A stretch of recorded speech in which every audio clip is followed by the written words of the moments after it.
la yamna'u jarun jarahu ayyaghrisa khashabatan fi jidarihi. Thumma yaqulu Abu Hurairah ma li arakum anha muridin wallahi la armiyanna biha baina aktarikum.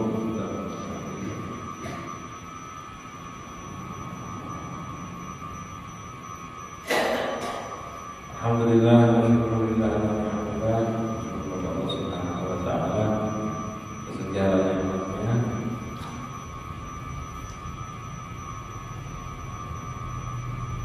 Kembali kita mengumpul pada bacaan kita Riyadhus Shalihin. Masih pada bab hak-haknya tetangga. Nah, di sini diriwayatkan masih oleh Abu Hurairah radhiyallahu anhu. Beliau mengatakan Nabi Muhammad sallallahu alaihi wasallam bersabda, La yamna'u jangan melarang.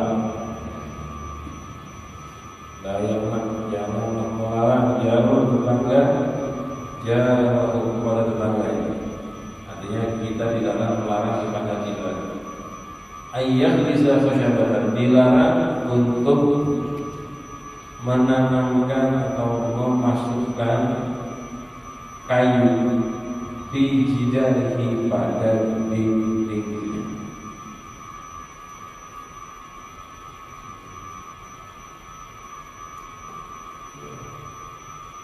Jadi jangan ada yang melarang tetangganya menancapkan kayu ke dinding rumahnya. Dulu itu kan rumah masih kayu pakai atap apa namanya daun. Abu Hurairah sampaikan sampai Rasulullah, kalau ada tetangga kita mau bikin atap, kayunya nyambung ditempelkan di dinding rumah kita, jangan dilarang. Jadi kita bahas ini dulu ya. Jadi jangan dilarang. Kenapa? Bantu, menyenangkan, berbuat baik kepada tetangganya. Bahkan ibarat kata kalau sekarang itu kayak disrupsi ya, yang membuat atap itu kan mudah-mudahan atapnya nyambung ke rumah kita, ditempelkan kitanya, jangan melarang. Tapi pian jangan bikin kayak gitu, jangan. Ini hadis ini ketika disampaikan oleh Abu Hurairah radhiyallahu anhu, ayo yang punya dinding rumah jangan melarang tetangganya menempelkan kayu di dindingnya. Kayak kita nih masang kuda-kuda buat atap, jangan dilarang. Timbullah orang-orang bingung ini. Coba bayangin biar yang bikin bangun rumah di dinding tetangga atau nyambung juga di dinding kita, nyaman ya? Makanya Abu Hurairah ketika lihat orang-orang bingung, mali arakum mu'ridin, bingung sama orang-orang sahabat, apa tabi'in yang dengar dari Abu Hurairah kayak nggak terima, masa rumah kita begitu kan? Akhirnya Abu Hurairah bilang, kenapa? Aku lihat kalian kok kayak berpaling, kayak nggak terima dengan sunnah ini. Wallahi la armiyanna biha baina aktafikum demi Allah. Aku akan melemparkan sunnah ini, akan aku ajarkan atau aku tetapkan sunnah ini di antara kalian. Nah, ini jadi ketahuan hukumnya tidak wajib tapi sunnah. Jadi ajarkan anjuran. Kalau memang bisa tidak mengganggu, beri kesempatan kepadanya. Dan struktur rumah zaman dulu beda ya. Struktur rumah zaman dahulu beda dengan sekarang lain. Kalau sekarang misalnya menempelkan kuda-kuda yang merusak itu nanti kalau sekarang. Ini cuma biar kalau mengambil hikmahnya ini bukan berarti nanti kita kayak gini kita tiru ya. Jangan. Soalnya ini kalau kita lakukan kita nggak ganggu orang. Dan keamanannya juga berbeda zaman dahulu sama sekarang. Keadaan dari tetangganya beda. Kalau zaman dulu kayak gini, tetangganya tahu ini tanahnya bagusnya tetangga kita. Kalau zaman sekarang nanam kayu, menempelkan kayu lama-lamaan disertifikatin tempat kayak kita nanti zaman ini. Ya ini bukan begitu. Sekarang kan sudah banyak kejahatan, sudah serba salah memang. Tapi memang begitu. Abu Hurairah nyampaikan dan orang merasa asing dengan itu. Itulah kalau kita lihat berarti dulu orang-orang Muslim itu mereka yang baik, keadaannya tuh bagus. Bahkan sampai nempel rumah kayak gini aja nggak ada masalah. Coba sekarang rumah nempel sedikit, ribut sudah. Apalagi ganggu sampai ke tetangga. Ini hadis ini bukan berarti dalil buat kita untuk memanfaatkan lahan orang. Ini hati-hati. Soalnya nanti di depan akan kita bahas dosa. Kita ini punya atap rumah, atapnya apa jatuh ke air. Airnya jatuh ke tanah tetangga kita. Itu kalau ganggu dia jangan salah. Air bisa kan kalau jatuh tetangga itu keluarin airnya kalau hujan itu nggak boleh jatuh ke tanah orang. Jadi ini hadis bukan mengizinkan kita, tapi menyuruh kita memberi izin. Beda. Yang orang baca hadis ini langsung buat diri seorang. Tuh tetangga jangan ganggu ulun, biarin aja ulun nempel tangannya di dia. Tapi kalau dibalik nggak mau dia. Ini jadi berita begitu, dan ini juga sekali lagi ya, wajib. Kalau wajib Abu Hurairah bakalan marah. Kalau wajib Abu Hurairah bakalan kamu kata ulama, ada yang dulu annahu fahimun sunnah dan ijab. Ini mereka memahami ini sunnah, tidak wajib. Ada istilah-istilah banyak di sini tentang ini. Namun kita harus belajar ya. Harus belajar. Yang bikin asal kalau sampai keluar di jalanan itu ada aturannya. Kalau bukan di tanahnya dia, kalau tanahnya masing-masing sih bebas ya. Ini bisa cuma habis dari tanahnya, depannya jalan, atapnya keluar di jalan. Gimana itu? Ada aturannya. Sebagian memperbolehkan dengan syarat tidak mengganggu yang lewat. Tidak mengganggu yang lewat. Tapi itu semua biar detail dan jelas dipelajari kita pikir. Kita pikir. Soalnya kalau di hadis ini kan kita baca satu hadis saja.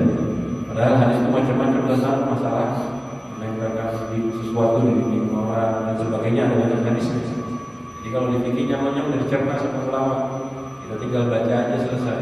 Kalau hadis kan satu kita selesai. Ini hadis ini menunjukkan bagaimana pentingnya menjaga tetangga kita, bagaimana pentingnya menghormati tetangga kita, bahkan sampai disuruh ngalah urusannya. Ini bahaya kalau sekarang ya. Tidak repot, dan sekarang repot ya. Tangga bikin bola, terus semua kan harus dihitung dulu ukurannya. Pas kaza, garisnya pas ya, bikin fondasi lebih sedikit itu ada masalah. Dan memang haram kalau kita bikin kami hanya tetangga. Tapi disuruh ngalah Rasul sallallahu alaihi wasallam. Selanjutnya, hadis Abu Hurairah radhiyallahu anhu. Sudah kita bahas masing-masing sebelumnya.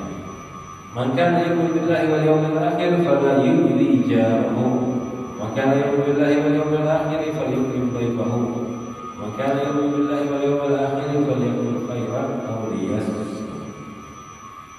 Rasul bersabda, barang siapa yang beriman dengan Allah dan hari akhir, hendaknya jangan membunuh tetangga. Yang mengaku iman kepada Allah dan hari akhir, jangan membantu tetangganya.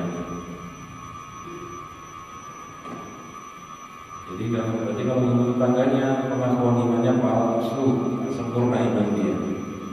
Sudah kita bahas tadi sebelumnya ya. Wallahi la yu'min. Demi Allah tak beriman sebenarnya kepada Rasulullah. Siapa yang tak beriman? Alladzi la ya'lamu jaruhu wa walihi. Orang yang tetangganya itu tak merasa aman dari gangguan dia. Dia diganggu. Karena itu ya, hadis-hadis ini menunjukkan kita jangan mengganggu tetangga. Nanti di depan ada hadisnya suruh berbuat baik dengan tetangga dengan lafaz yang sama. Jangan ganggu. Sudah kita bahas sedikit waktu itu, gangguan terbanyak kita itu dengan lisan. Gangguan terbanyak kita dengan lisan. Jangan sampai ngomongin mereka. Kalau ketemu sama mereka ngomong sopan, salah, tanya kabar, udah. Kalau sebahas macam-macam. Karena lisan kita ini ibarat kata binatang buas yang nggak bisa dijinakkan. Dia ikat pakai tali aja dia bisa diterkam. Ada Ada narasinya seperti dikasih tadi diajak jalan-jalan. Normalnya ya, susah. Kalau singa masih bisa jinak, yang hewan yang jinak itu apa namanya? Serigala. Susah sekali dia. Dikasih tali, dipegang. Nggak mau dia tuh. Hewan yang paling susah dijinakkan serigala. Nah begitu juga ibarat bisa kayak gitu. Yang jaga, yang pakai tali diikat sebentar saja, dia akan terkena serangannya dia. Serigala begitu juga bisa. Sekali kita lengah, habislah kita. Padahal kadang-kadang kita maunya dia ngobrol baik, tahu salah ngomong. Sering kita kayak gitu, salah ngomong ke tetangga. Niatnya ngomong apa malah jadi merendahkan, malah jadi caci, malah jadi maki. Makanya paling bagus ini dijaga. Dia dari kurung aja sudah. Jangan banyak dilepas ya. Kalau mau ngomong dipikir dulu, direncanakan dulu apa saja yang diomongkan agar tidak jadi hal yang menyakitkan orang lain, khususnya kepada tetangga. Maka yang billahi wal yawmil akhir falyukrim bainakum. Dan barang siapa yang beriman kepada Allah dan hari akhir, hendaknya memuliakan tamunya. Iman kepada Allah dan hari akhir, hendaknya memuliakan tamunya. Kalau ada tamu dimuliakan. Bagaimana dimuliakan? Dipersilahkan masuk, duduk di tempat yang layak, diberikan suguhan semampunya. Tidak perlu ada paksaan macam-macam, diberikan sesuatu yang semampunya, tanpa membedakan siapa yang kaya, tanpa membedakan siapa yang miskin. Bahkan dikatakan oleh ulama, disuruh bisyir, senyumnya itu senangnya jangan sampai berbeda ketika yang kaya sama yang miskin datang. Yang kaya datang begitu mukanya, yang miskin datang sama pada berubat. Sambutannya juga sama, sunnah. Yang kaya yang miskin ya kayak itu sambutannya, jangan membedakan, jangan dibedakan. Ini membedakan karena kekayaan ya. Bahkan itu bisa menghilangkan separuh 2/3 dari akhlak agama kita. Hilang kalau kita 2/3 dari akhlak kita itu hilang. Kalau kita membedakan tamu, membedakan orang lain karena hartanya, lebih menghormati yang kaya karena harta kekayaannya, itu bisa hilang 2/3 akhlak kita. Hati-hati saya kita terus itu jadi hormat kita mau memuliakan tamu. Apa yang bisa dia suguhkan. Nah, jadi sebagai tamu juga ada adabnya ya. Tamu yang jadi tamu juga ada akhlak. Datangi orang di waktu yang tepat, jangan jam 12 malam ke rumah orang kan. Assalamualaikum, mau tamu. Nah, kalau bukan waktunya datang, jangan datang waktu sholat, jangan. Kemudian ketika kita masuk rumah orang, jangan masuk ke ruangan kecuali yang sudah diizinkan. Jangankan masuk, melihat ruangan yang kalau diizinkan jangan melihat. Nah, kita masuk ke ruangan kayak ruang tamu, karena ada ruang tengah tuh. Kita jangan lihat-lihat ke dalam kecuali kalau diizinkan, kecuali sudah diizinkan. Kalau kita melihat ke dalam belum diizinkan, melihat itu bahaya, bisa dosa. Ada apa lagi kayak ada pintu kamar terbuka, lihat pintu kamarnya haram ya, bukan main-main, haram. Karena itu bagian rumah yang dia tutup. Kita melihat gak boleh apa lagi masuk, kecuali dia sudah dipersilahkan. Silakan. Masuk, udah angkat rumah sendiri aja. Nah, silakan tuh, ambil TV-nya, bawa pulang udah berubah. Dan padahal angkat rumah sendiri. Kayak kalau dari bilang silakan angkat rumah sendiri, santai masuk saja. Kadang-kadang ada orang yang seperti itu, dia mungkin sendirian.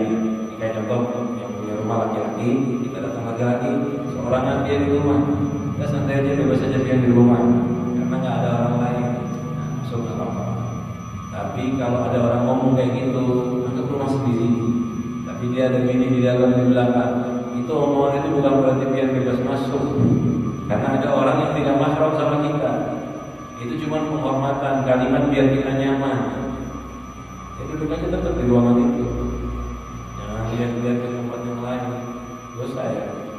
Kita tuh nanti kalau lihat ke bagian belakang, ada perempuan yang ngomong sama kita, ada pasangannya dia, terus kemudian atau mungkin namanya orang di rumah kan pakaiannya kan nggak seperti ketika di luar. Jadi dia nggak buka aurat karena di rumahnya dia, tapi aurat buat kita yang melihat. Ya, istri di rumah pakai baju mungkin pakai celana, pakai kaosan aja, di rumahnya dia nggak ada masalah. Kita masuk kita lihat tidak usah. Jadi kita harus hati-hati ya, jangan sampai lihat itu sebagai tamunya. Jadi tuan rumah punya adab, kamu punya adab. Kalau orang zaman dahulu itu bikin rumah, memang ya kan kita sekarang sih sebetulnya ada ruang tamu. Nah kita tuh dibatasi di situ aja ruang tamu itu. Ke dalam tamu kita nggak boleh masuk, nggak boleh melihat. Kecuali memang ada isi dari tuan rumah. Selanjutnya nanti mungkin masalah kamu ada bahasa khusus. Wa man kana yu'minu billahi wal yawmil akhir falyaqul khairan aw liyasmut. Barang siapa yang beriman dengan Allah dan hari akhir, hendaknya berkata baik atau tidak. Ini kunci selamat dunia akhirat ini. Ngomong baik, anu belum tahu ngomongnya baik atau jelek, dia. Ya, pilihannya dua. Ngomong baik, bisa nggak ngomong baik-baik? Masih ragu-ragu, diam. Apalagi yang diomongkan udah pasti jelek. Kita ragu-ragu mau ngomong baik. Ini omongan saya baik nggak ya? Pas tidak ya? Udah diam. Karena dia masih ragu. Al-waraq tarku waraq adalah meninggalkan sesuatu yang masih diragukan. Wajib zaman sekarang orang itu kalau ngomong tanpa dipikirkan itu bahaya sekali buat dirinya dan buat agama. Dan zaman sekarang ini orang ada remnya semua ngomongnya bukan pakai mulut kadang-kadang dia ngomong suka itu semua dikomentari, hati-hati ya. Bahkan kadang-kadang kebaikan jadi tidak baik kalau banyak ngomong. Kita lihat ada sesuatu sedikit semua orang ribut di media sosial. Habis melakukan amal baik ngomong sampai amal baiknya habis, pahalanya nggak berarti karena omongannya yang nggak dijaga. Kadang-kadang di contoh kita hadir acara sholat misalnya, kamu bagus tuh acara hebat, boleh di rumah nggak dapat pahala malah bawa dosa. Kok bisa? Kan acaranya baik, iya acaranya bagus, untung acara ngomong nggak bagus. Omongan kita itu bisa membahayakan, malah bisa membawa dosa. Habis pahalanya malah hanya berisi dengan dosa. Oleh karena itu dia dijaga. Kalau nggak bisa ngomong baik, lebih dia. Kalau tidak bisa ngomong baik, lebih. Sayyidina Abu Bakar Siddiq radhiyallahu anhu itu beliau mengambil batu taruh di lidahnya. Biar apa? Biar nggak sembarangan ngomong. Jadi kalau ngomong itu repot, dikeluarin dulu. Kan batu halus, batu gana, jadi penuh mulutnya. Kalau ada batu halus kan masih bisa aja ngomongnya. Ini batunya besar sampai nggak bisa ngomong. Tujuannya apa? Agar dia omongan baik baru disampaikan. Kalau enggak, tidak dikeluarkan batunya. Diam saja. Itu nasihat dari atau amal dari Sayyidina Abu Bakar Siddiq menjaga lisan. Selanjutnya hadisnya mirip-mirip ini. An Abi Shuraih al-Khuzai radhiyallahu anhu anna Nabi sallallahu alaihi wasallam qala kana yu'minu billahi wal yawmil akhir falyuhsin ila jarahu. Barang siapa yang beriman kepada Allah dan hari akhir hendaknya berbuat baik.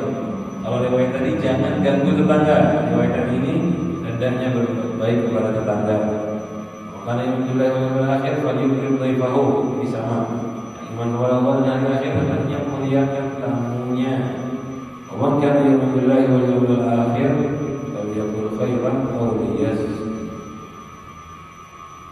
Nah ini riwayat yang lain sama seperti tadi.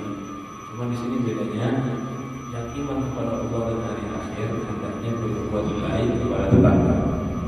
Beda ya, jangan ganggu sama berbuat baik, beda. Jangan ganggu tuh walaupun nggak baik, yang penting jangan mengganggu. Sudah dapat. Dan memang aslinya langkah awalnya begitu. Sekali lagi sudah pernah kita bahas sebelumnya. Jangan mengganggu, itu tolak ukur.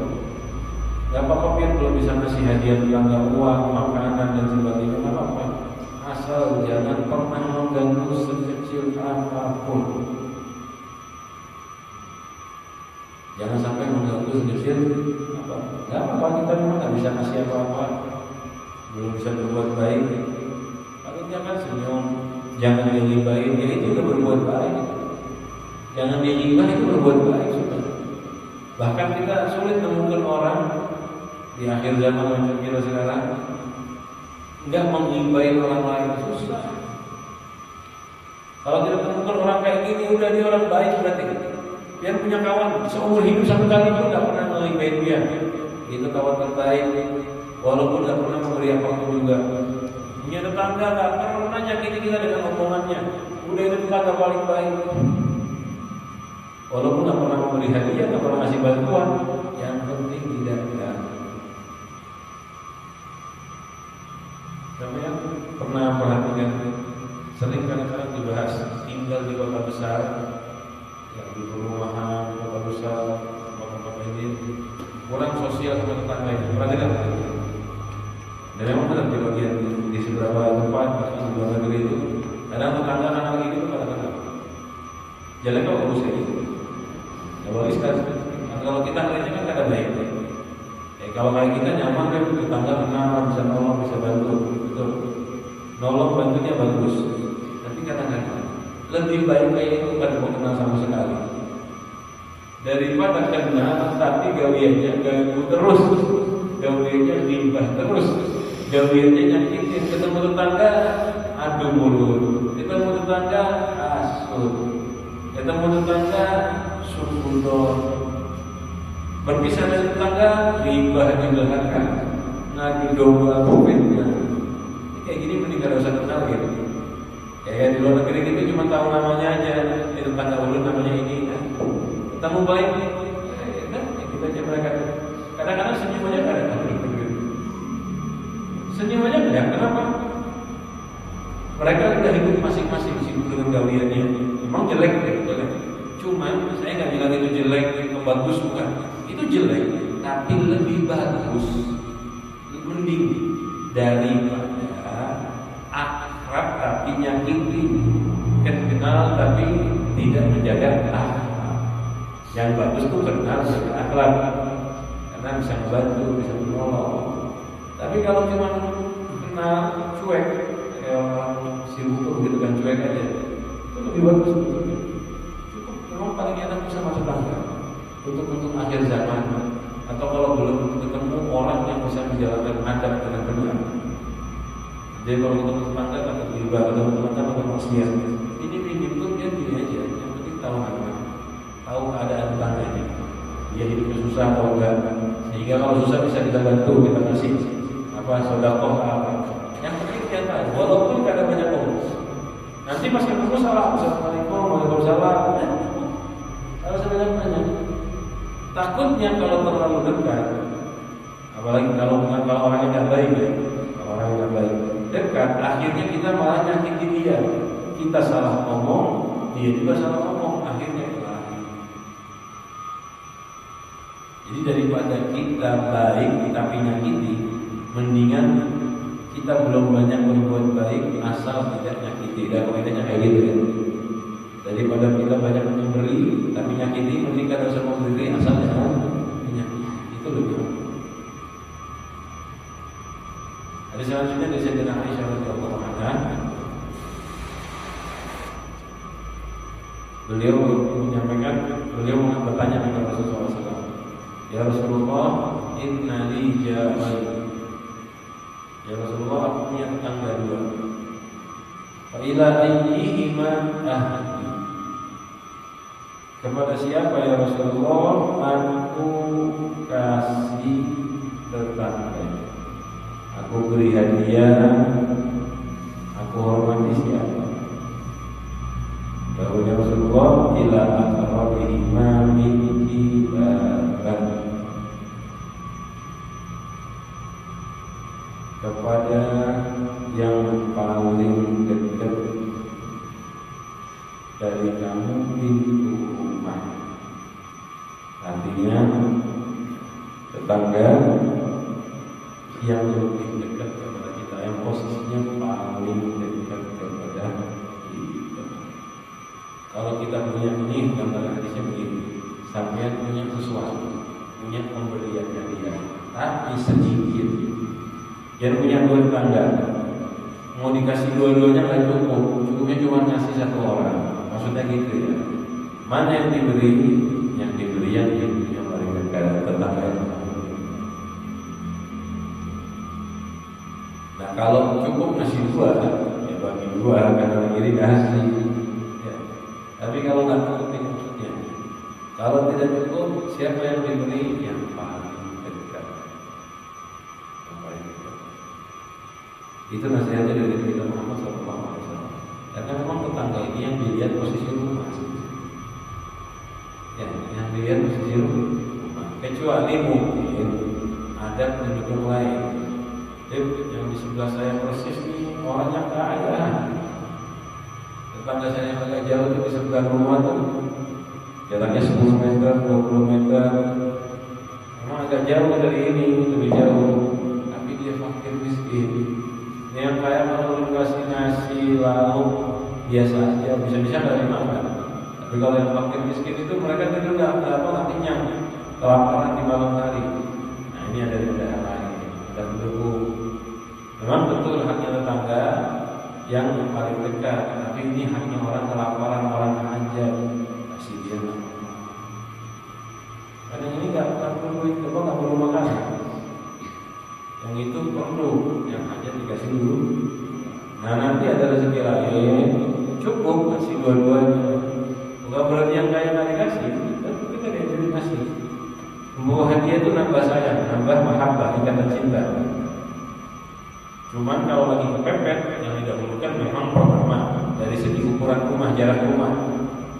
Kalau jarak rumahnya dekat, tapi ternyata dia kaya, yang agak jauh dia fakir, miskin, susah, kita didahulukan. Kenapa? Karena dia nggak makan. Kalau yang ini kita kasih makan cuma sekedar ikrok untuk memuaskan saja. Kalau yang itu makan kita beri untuk nyambung hajat. Nah itu perlu dikasih dari segi fakir miskinnya. Jadi kita anjurannya seperti itu ya. Ketika bingung mana yang dikasih maka kita yang paling dekat. Anu pintu kanan kiri sama-sama dekat. Ya, sekarang kan gitu ya. Sama-sama dekat. Gimana? Ya, lihat siapa yang paling memampukan.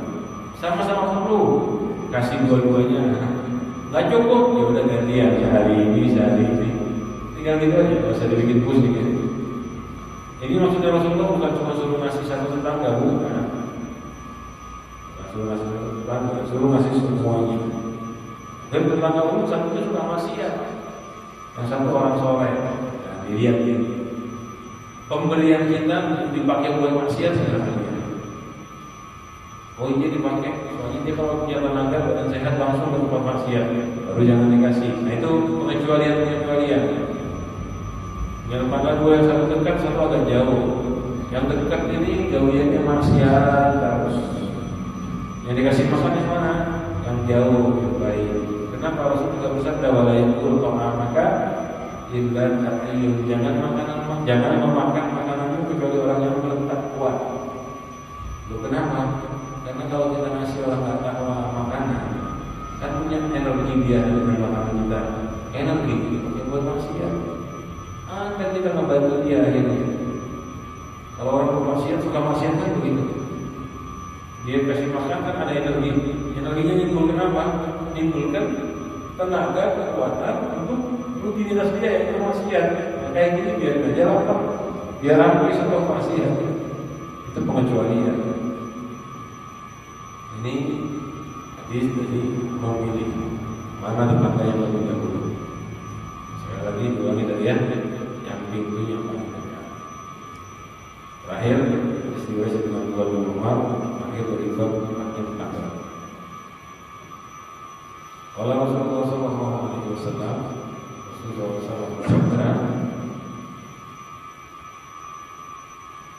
khairul ashab, sebaik-baiknya teman indallahi ta'ala, di sisi Allah Subhanahu wa taala, khairuhum li ashabihi, adalah yang paling baik untuk teman.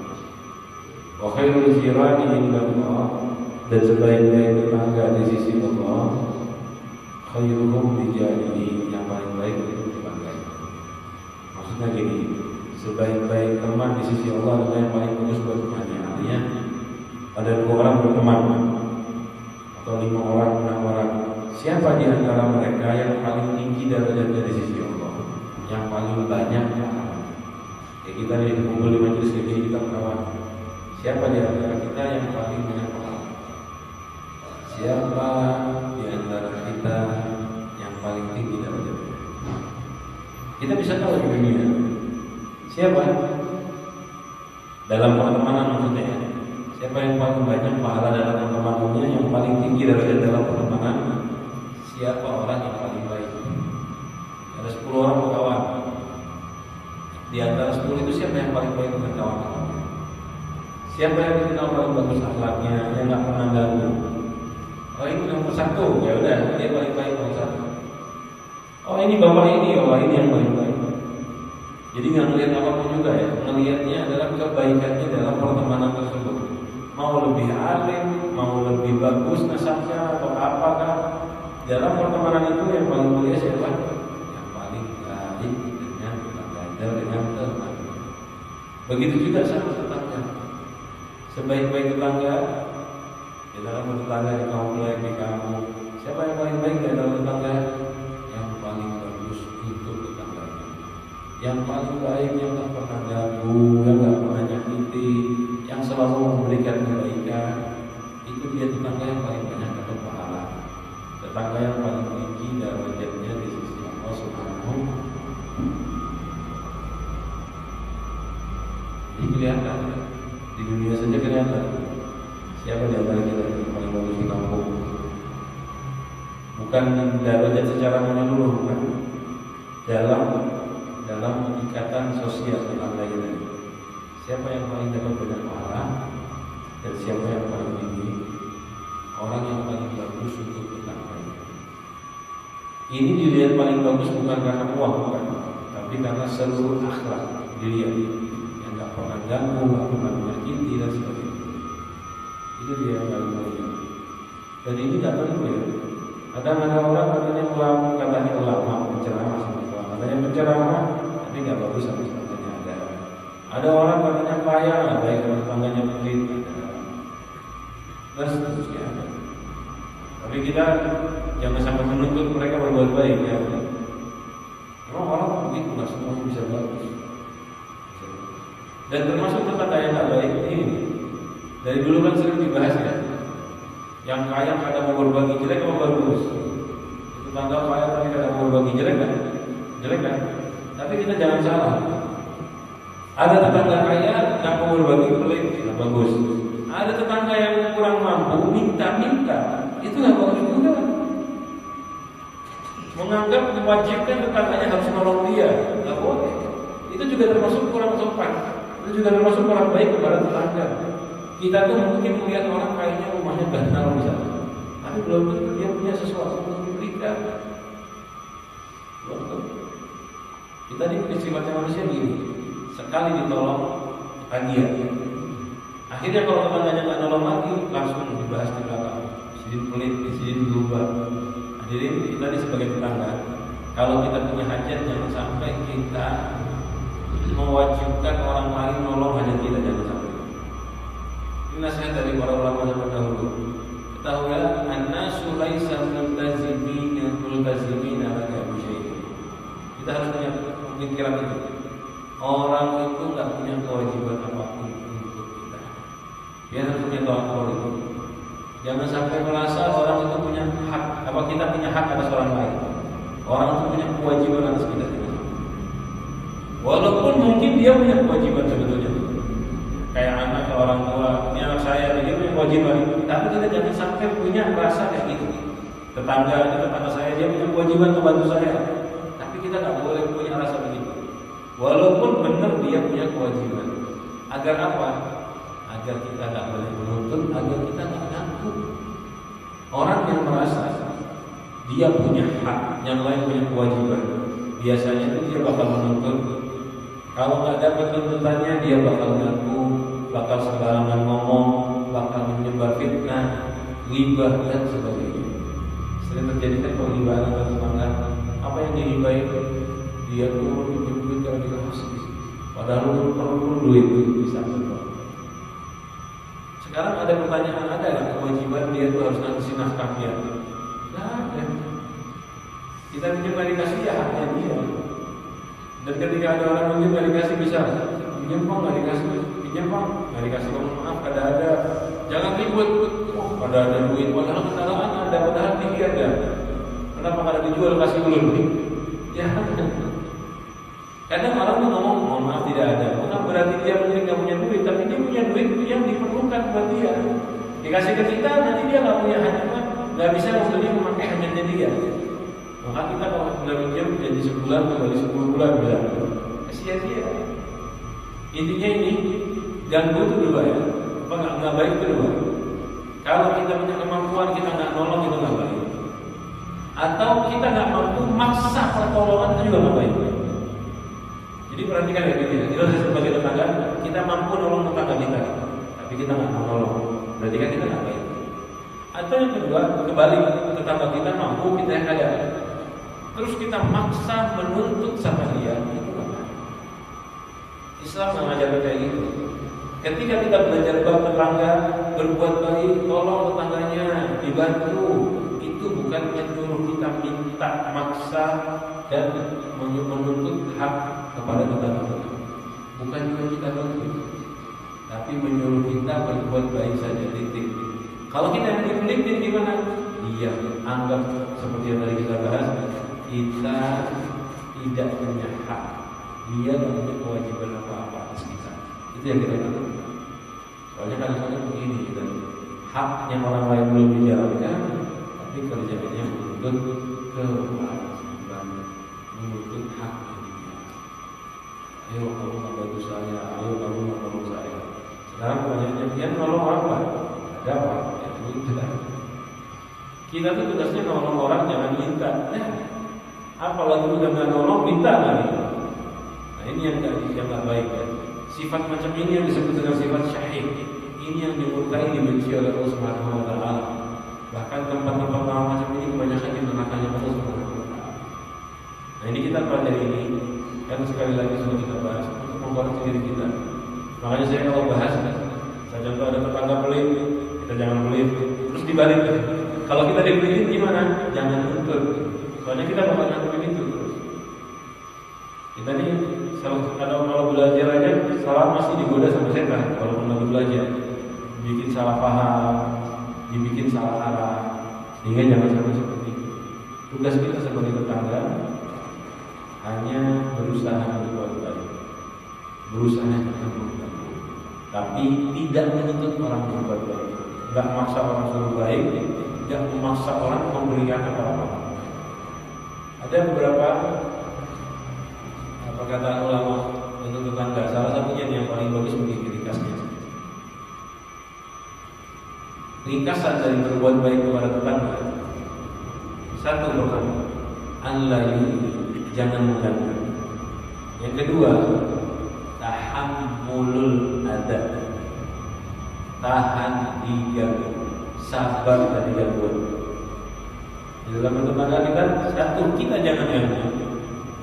Kalau ketemu orang ganggu gimana? Tahammul, tahan, maafkan, jangan mengganggu. Sudah selesai ini, baru memberi kebaikan tanpa mengharapkan balasan kebaikan. Ya, itu yang diajarkan oleh Al-Haddad, Al-Ghazali dan selainnya. Dalam bertetangga itu kan ada kejelekan sama keburukan.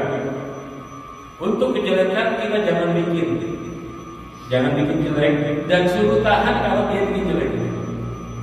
Untuk kebaikan kita suruh ngasih dan jangan berharap dia ngasih kita.